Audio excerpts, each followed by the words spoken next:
Most ribbers can be moved about 8 full positions to the left and to the right.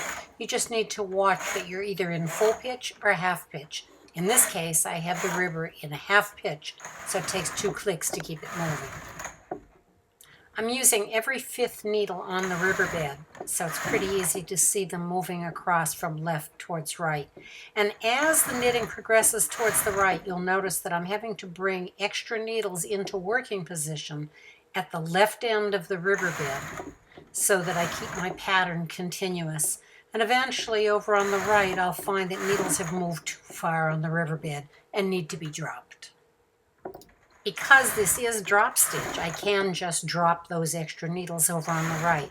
But if I were working a regular racked pattern, I would need to transfer the stitches from the ribber bed up to the main bed as they progress past the edge of the knitting.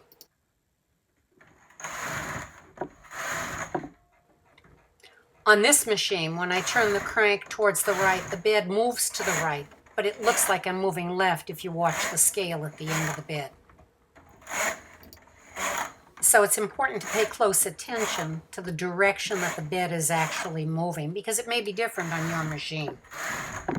When the ribber bed is traveling towards the left, it's the left end of the bed where I'll be dropping off those extra stitches as the work progresses and adding new needles over on the right as needed.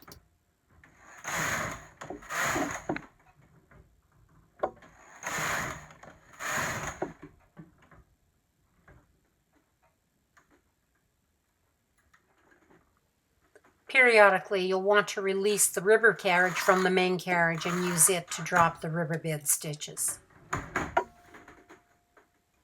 And depending on the yarn, they may run right down for you. You might have to tug on them a bit.